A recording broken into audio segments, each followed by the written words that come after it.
You can make these 10 Christmas cards without any experience for $13.71. I'll tell you how to get the best prices on your supplies and show you how to make all 10 cards.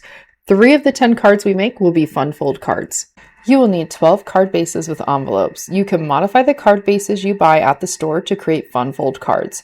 2 of the 3 fun fold cards in this set each require 2 card bases.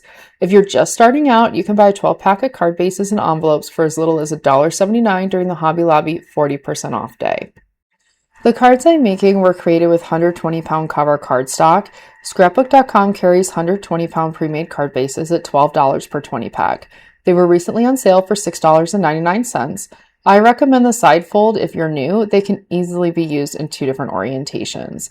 These do not come with envelopes. You can buy a 20-pack of A2 envelopes from scrapbook.com for $20. They were recently on sale for $12.49. You will also need 1 pair of scissors. We'll also use enamel dots for decoration. Echo Park sells these for $4.99 per pack, and each pack comes with 3 sizes, each in multiple colors. Echo Park names all of their supplies by collection, so you can easily find matching supplies. I have 3 sheets of 8.5 inch by 11 inch cardstock from Stampin' Up! In Crushed Curry, Cherry Cobbler, and Mossy Meadow. Stampin' Up! Only sells paper packs, but you can buy individual sheets of cardstock in this size from Hobby Lobby for 49 cents each. I assume these hit the 40% off sale day rotations. I also have 3 12 inch by 12 inch sheets of pattern paper from Echo Park. One of these is a cut apart sheet with 12 card front designs, each measuring 3 inches wide by 4 inches tall. All of these are double-sided, providing 4 total patterns and cut aparts with an optional 5th pattern on the back. These papers are normally $1.09 each, but they were recently on sale for 55 cents each. I'm also using a 12 inch by 12 inch element stickers sheet from Echo Park. These are normally $3.99, but can often be found on sale for $1 to $1.50 per sheet on the Echo Park website. They were recently on sale for $1. These are cardstock stickers, but they're a bit thick and fairly heavy duty. They will add very shallow depth to your project. Every element sticker sheet I've ever purchased has come with focal point and accent images, borders, and sentiments. That's a lot of cardstock stickers for $1. You will need some form of adhesive. My favorite card making adhesive is the Nuvo Deluxe PVA glue. It has never wrinkled any type of paper that I've used with it. Tonic Studios sells 2-ounce bottles for $6.49 and 4-ounce bottles for $11.99. Scrapbook.com sells 4-ounce bottles for $12.99. I've always been able to get over 60 12 inch by 12 inch scrapbook pages or several hundred cards out of each 4-ounce bottle. If you prefer dry adhesives, I like the AdTech 8mm permanent adhesive tape runner. This is available in many stores, including Amazon. Hobby Lobby sells this for $3.99 per roll. I'm heavy-handed on adhesives and usually have multiple layers on my cards, so I usually only get 4 to 6 cards out of each roll. You might need 2 rolls to make 10 to 12 cards if you're heavy-handed. If you stick with corners and centers only, you might be able to get all 10 cards out of 1 roll of adhesive. Overall, if you were to buy your card bases, cardstock, and 1 tape runner from Hobby Lobby on sale day, check sales flyer for rotation. Paper Studio is oftentimes 40% off, and buy your Echo Park items on sale at the Echo Park website. You can make all 10 of these cards as pictured for $13.71. That's only $1.37 per card. Full price, these supplies would have cost $20.70 or $2.07 per card. These prices are the prices available online the day of filming. You could also buy most of these supplies on scrapbook.com and take advantage of their free gifts with purchase. If you bought these items for the sale prices on filming day, the 120-pound card bases and PVA glue from scrapbook.com, the 8.5 by 11 cardstock from Hobby Lobby, and the Echo Park items at the Echo Park website, these cards would have cost $36.77 to create. You would have ended up with the 10 finished cards, an extra glue, 10 extra envelopes, 8 extra card bases, a free sticker set, and 2 free stamp sets. Swapping the PVA glue for the AdTech adhesive tape runner from Hobby Lobby would have dropped this cost down to $29.45 total. You would still have the 10 finished cards, the 10 extra envelopes, and 8 extra card bases, but you would be unlikely to have any leftover adhesive, and you would have received 1 fewer stamp sets. First, we need to trim all of the 12 inch by 12 inch pattern paper to size. You line up the branding strip at the bottom of the page so it's completely on the right side of your trimming blade. The top of the page should be at the 12 inch mark of your trimmer.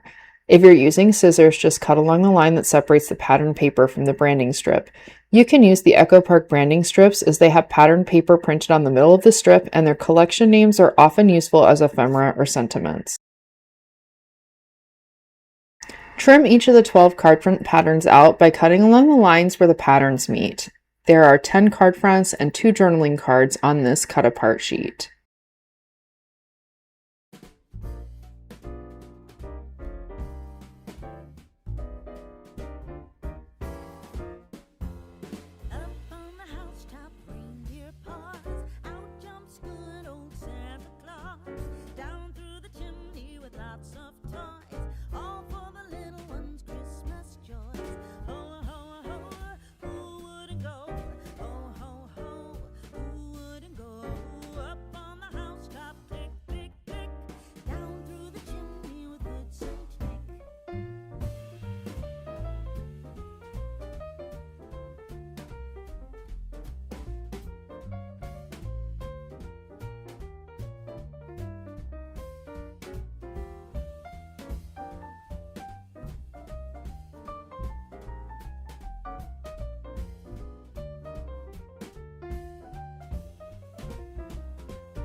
Cut a 4" by 5 1/4" panel out of one of your pattern paper sheets and line it up against your solid colored cardstock options.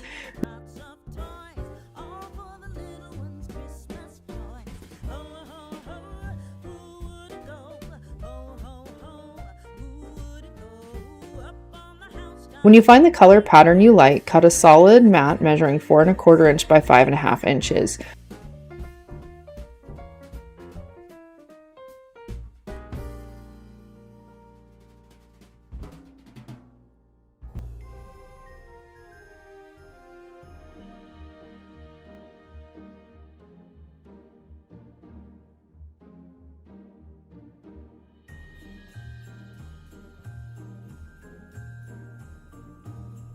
I sort my cut-aparts by background color so I can easily see contrasting colors to my pattern paper.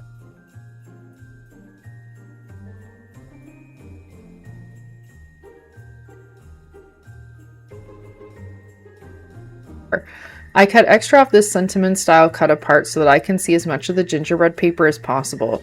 Since both pieces have a white background, I matted both the panel and sentiment in cherry cobbler cardstock by Stampin' Up! Stampin' Up! Does not sell individual sheets of cardstock, only packs, which is more cost-effective for regular crafters.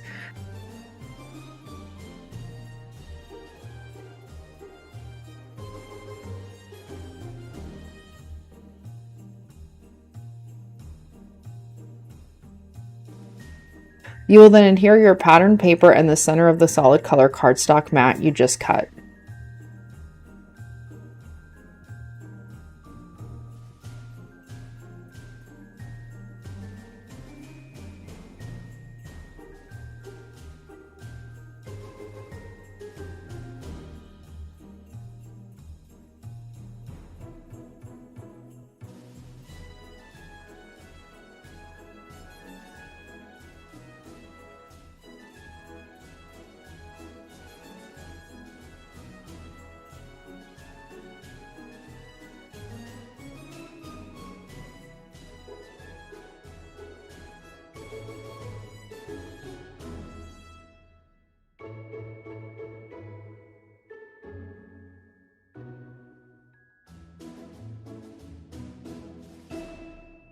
I'm adding a few of the light green enamel dots onto this card.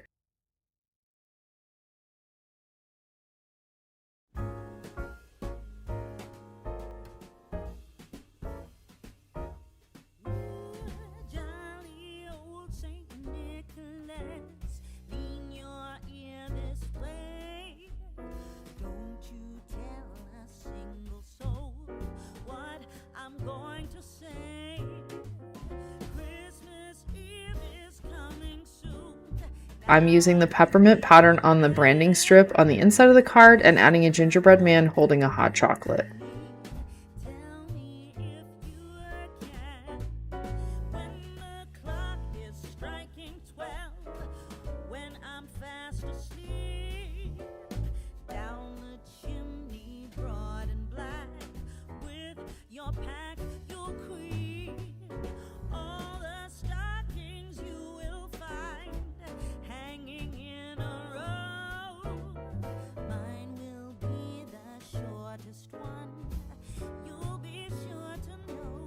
Whether you buy pre-made bases or make your own, you can always attach 2 bases together to make a fun fold.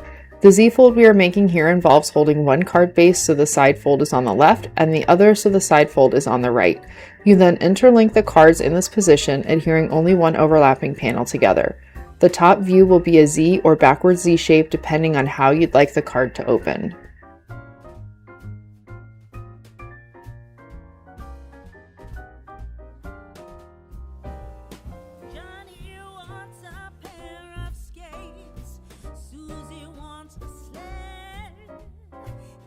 I cut additional pattern paper panels at 4 inches by 5 1/4 inches. If you do not have a trimmer, you can draw a very light pencil line down the paper after measuring out the panel with a ruler. You can then cut along the line with scissors or use a crafting blade guided by a ruler to cut out the panel on a cutting mat.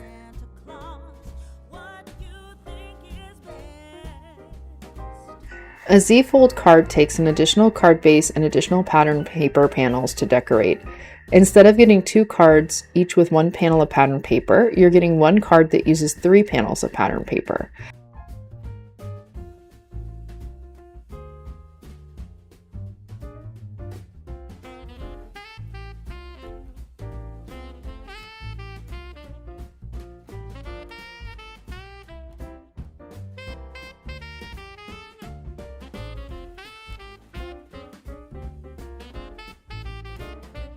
I decorate the right panel with a journaling card. This is where I will write my message.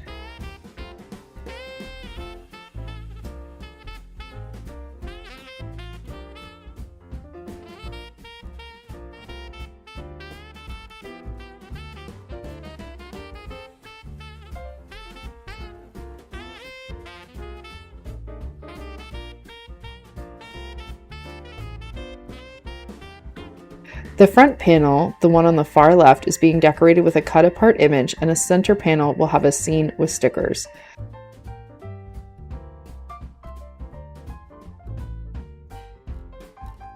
I chose the sleigh because Santa's on the front of the card.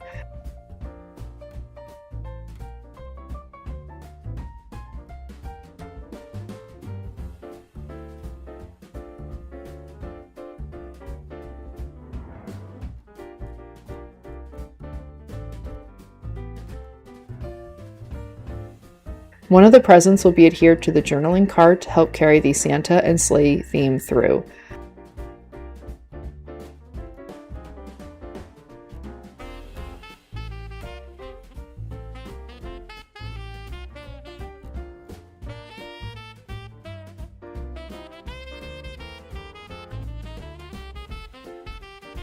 I add some poinsettia stickers around the sentiment sticker.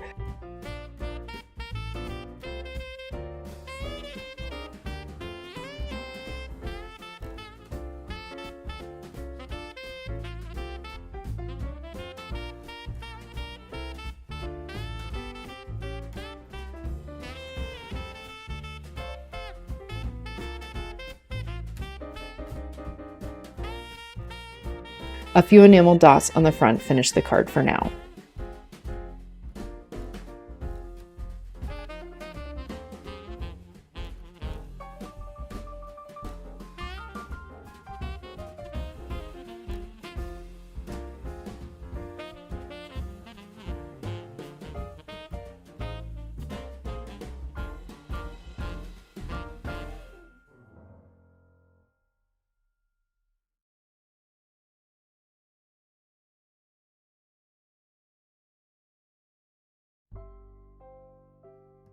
I have modified the third card base to have a diagonal cut down the front.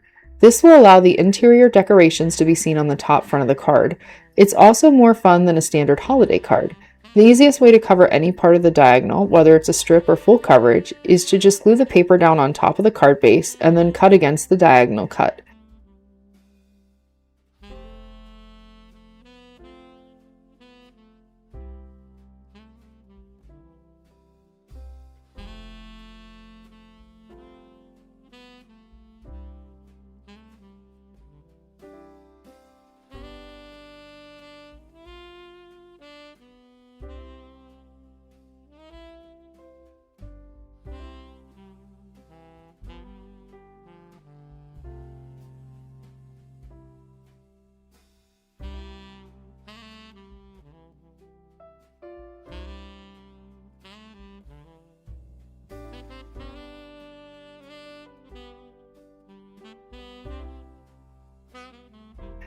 I ended up pulling out the adhesive tape on this one because I'm too impatient to wait for the PVA glue to dry enough for me to be able to cut the strip off.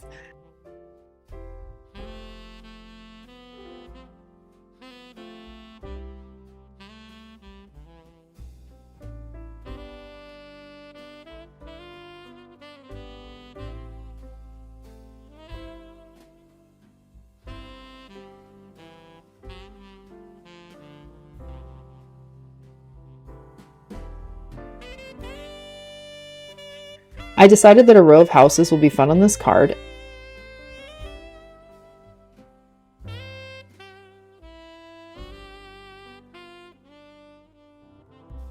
and I used the ho ho ho sticker on top of the inside, so it also acts as a sentiment on the front of the card too.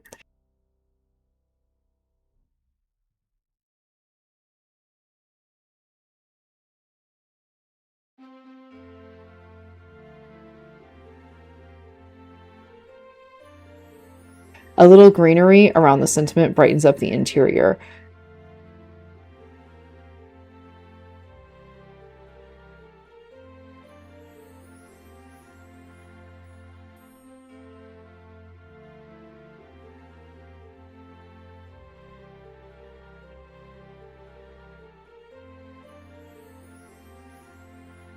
Adding a pine tree next to the red house makes this street look more residential.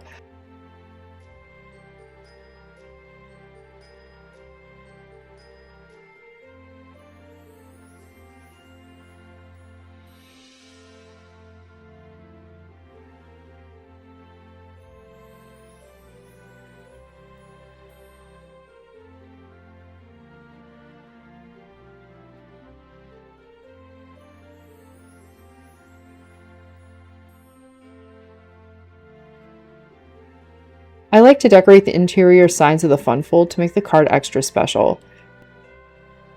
I used the adhesive tape here too so I could lay down the paper and then cut off the excess right away.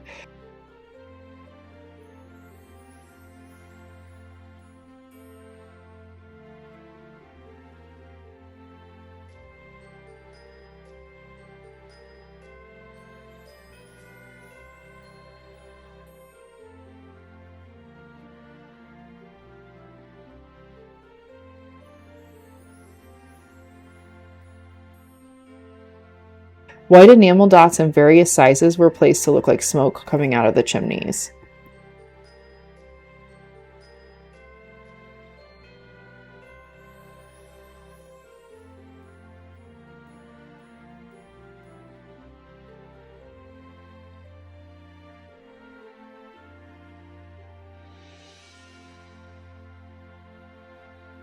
I realize now that it will be a lot easier to just mat all the cut aparts at once.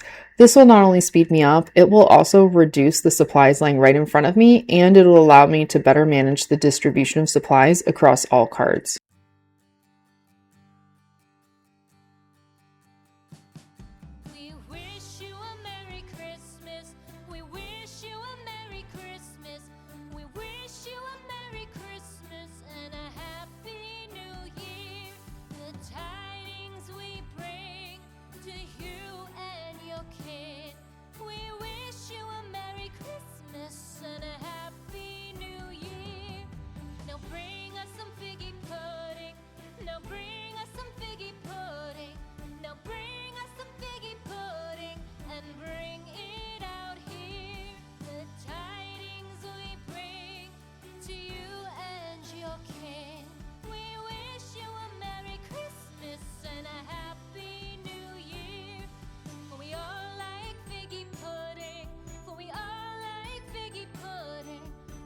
Card 4 utilizes the giant Merriam Bright stickers. I think these were meant to be page titles in 12" by 12" scrapbooks, but they work as a card front themselves since the ampersand is plaid and there's a bit of room to hang ornament stickers off some of the letters.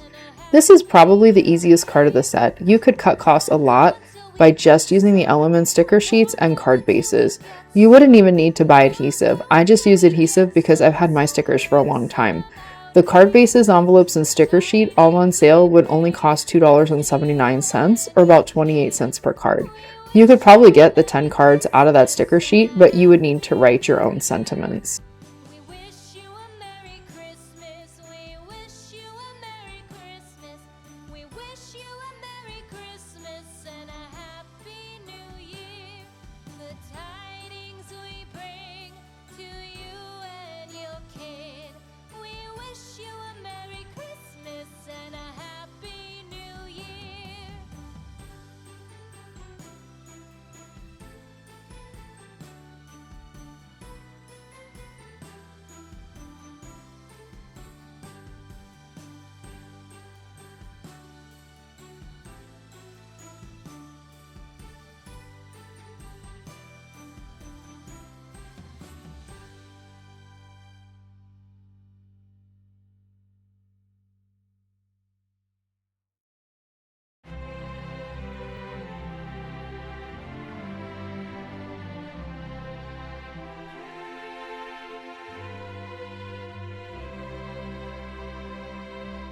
I still have the second journaling card, and I don't think I'll use it on the inside of any of these cards, so I'm flipping it over so I can use the peppermint stripe pattern on the back. Card 5 is very easy, just layer 2 of the 3" by 4" cut aparts on top of each other.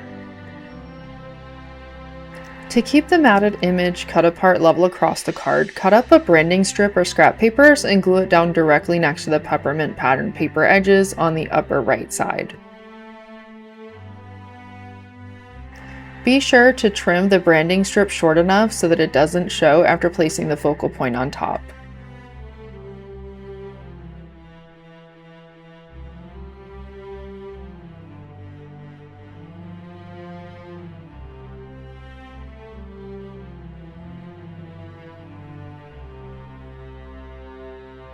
A few enamel dots and an angled banner made of scrap pattern paper complete the front of card 5.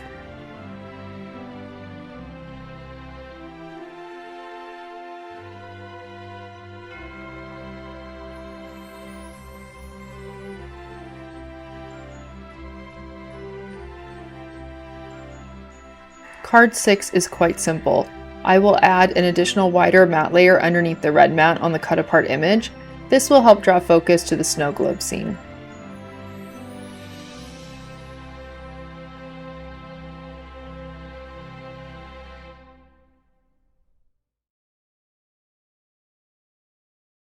I noticed that I did not cut straight edges when I added the green mat to my card front image, so I'm leveling out the cut lines in my paper trimmer.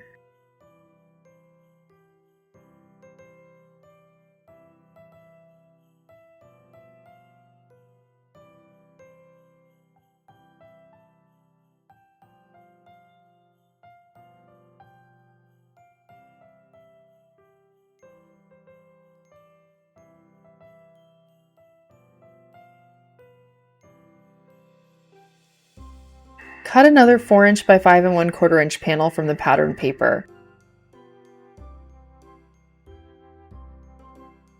Cutting a 3 3/4" by 5" panel will clean up the uneven scissor cuts from the rest of that section of pattern paper.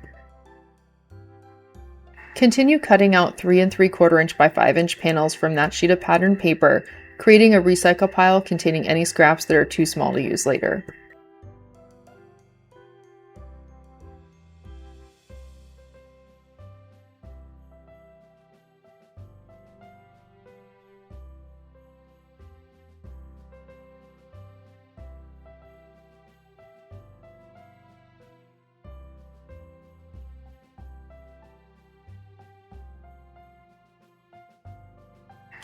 Move on to the other pattern paper piece and begin cutting 4" by 5 1/4" panels from the leftovers.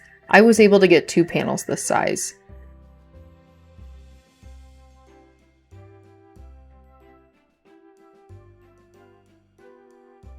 I can only get 2 3 1/4" by 4 1/2" panels out of the rest of the sheet of pattern paper, so that's what I cut.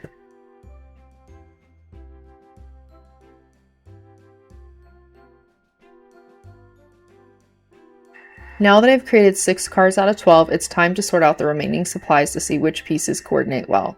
This will determine if I can get 5 more cards out of this product selection or not. Remember, I used 2 card bases on one of my earlier cards. There are still a ton of stickers left, as I have saved decorating the insides for last.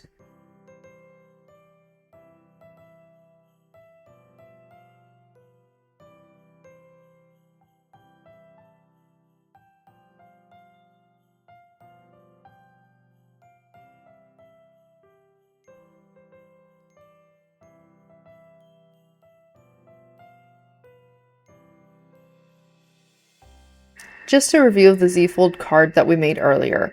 My next fun fold card can either be another Z-fold card like this one, or it can be folded inside out to create a trifold card. First, I will make a diagonal cut across the front of one card base. This will help this card stand out. I'm going to create a trifold card so first-time card makers can see a third fun fold today. Next, I will add glue to the interior panel of the diagonal cut card base. Now I can either add another card base here by overlapping panels so the second card base folds downward, which would give me a Z-fold card.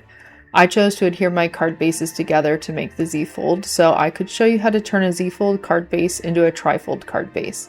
I could have also adhered the second card base so it would fold upward, which would have given me a trifold card. Don't worry if you cannot decide right now. No matter which way the second card folds, you can always fold it in the opposite direction to change the fun fold. Rotating the card base will also allow you to change whether the card opens to the right or left.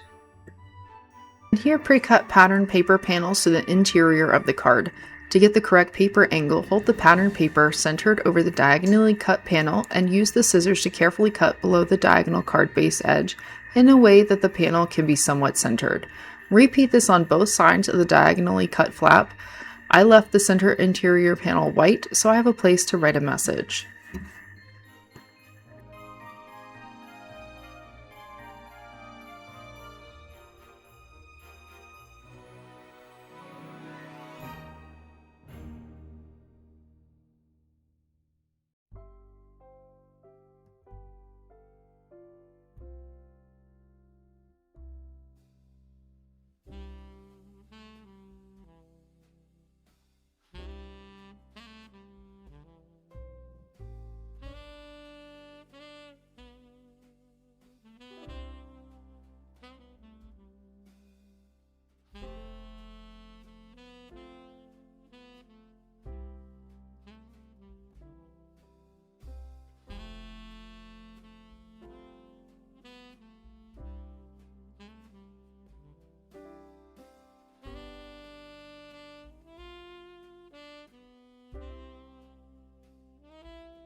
Fun folds take quite a few cut-apart panels, so look through the supplies you have left and determine how you prefer to pair them. While I look through my panels, I'm thinking of how I might want to lay out my remaining card bases so that every card can be fully decorated. If you're enjoying this process so far, please click on the thumbs up icon. Clicking on the thumbs up lets YouTube know that you like my video and helps YouTube recommend it to other people.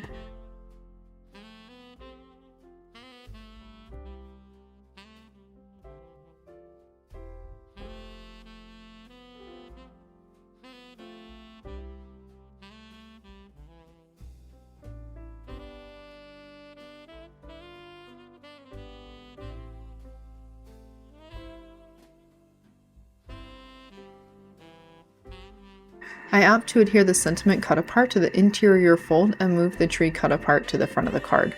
I prefer to have images on the front, and both panels had sentiments. I chose the tree with the car for the interior because it coordinates with the front of the card. To perfectly align all of these cut apart panels, lay the second interior panel upside down on top of the first panel that was adhered. Close the card on it to figure out where the diagonally cut card front will land on the cut apart. Add glue to the cut apart in the same location that the diagonal panel of the card will contact upon closing. Now close the card on top of the glue and press to adhere. Grab the card base scrap that was created when you cut this diagonal. The last cut apart adhered to this card should be face down and the card should be closed. Line up the left corner of this scrap with the left corner of the cut apart. Use your scissors to cut the rest of the scrap to align with only the exposed portion of the cut apart. Once you have done this, adhere the scrap to the cut apart. You have now leveled out your card front. If you'd like to be even more precise, add a piece of pattern paper using the same process. Open the card and look at the interior cut apart. Cut off any card base scrap that you see overhanging the image. Close the card again. Put glue on the back of the tree cut apart and lie it on top of the other cut apart face up. Use the left corner to line up the tree with the rest of the stack. By doing this, you ensure that you can only see the tree cut apart when the card is closed and that you only see the card cut apart when the card is opened.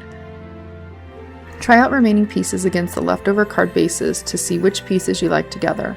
The goal is to use all the products. If you'd like YouTube to notify you of my future videos, please subscribe to my channel. Subscribing is free and it helps me determine what type of videos to create.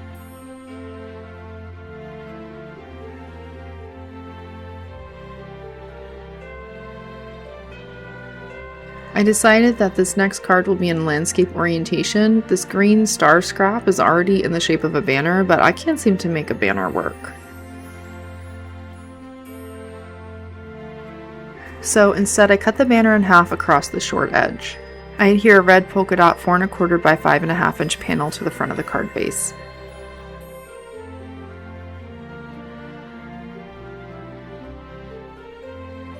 I glue one piece of green pattern paper to each side of the card, making sure the angled edge faces the inside of the card. There will be a gap between the two pieces, but I try to get them level. If you have a T-ruler, this would be a good time to use it. I'm not using mine because I want to show everyone that you can make the card without it. The cut apart will be glued down on top of the gap between the green pieces, giving the illusion of one strip of green pattern paper running across the card. This card is done for now.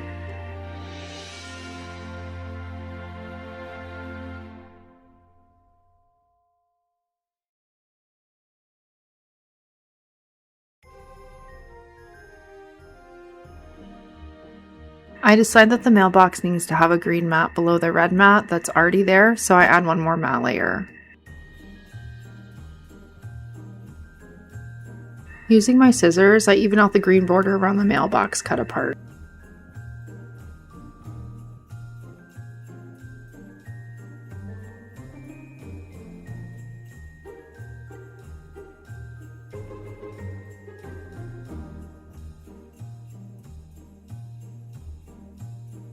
I decide to use the white gingerbread side of the pattern paper and mat it in green cardstock as well.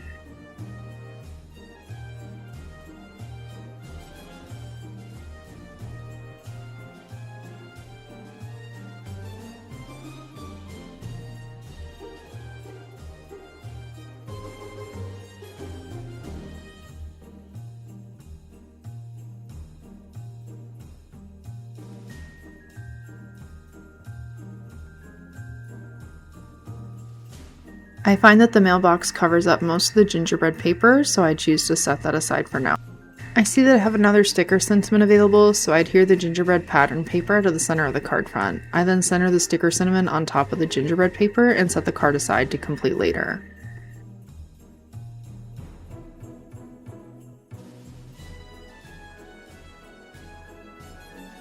I layer a longer thin scrap of patterned paper and the mailbox on top, and then layer a Santa Claus sticker in front of the left side of the mailbox. This card is done for now. Let's look through all the cards and see what we have left to decorate the interiors. Right now, anything that already has images on the interior will be set aside. Once every card is interior images, I will go back through any leftovers and add them to the cards with sparse interior designs. There's no set formula for how I decorate the interiors, so I'll play music for about 5 minutes while the cards are completed.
I decided to make another signpost since I ran out of road sign stickers. I cut the Santa Claus Lane portion of a branding strip out. I then cut a thin strip of craft cardstock to act as the wooden post. I moved my branding strip around and saw that it would be best to cut Santa Claus out separately from Lane for the best fit. I glued the sign near my car sticker to complete the scene.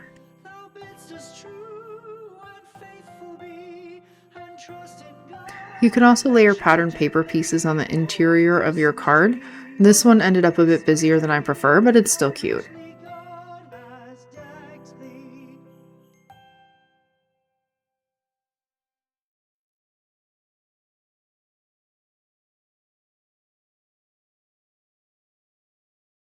I decided it would be fun to have a candy border on the interior of the mailbox card. I let candy stickers fall down the right interior side in a line alternating main colors. I then take a strip of scrap cardstock to create a line to the left of the stickers, creating a solid border. I added 5 enamel dots to the front of the mailbox card to finish it off. Odd numbers keep the eyes searching, making the card feel more interesting. I'll check all the other cards now for enamel dot options.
My camera stopped recording and I didn't realize it, so there's missing decoration footage. These are pictures of the leftovers. I used all the stickers and almost all of the enamel dots. Here's a close-up look of all 10 cards that I created using supplies I already owned.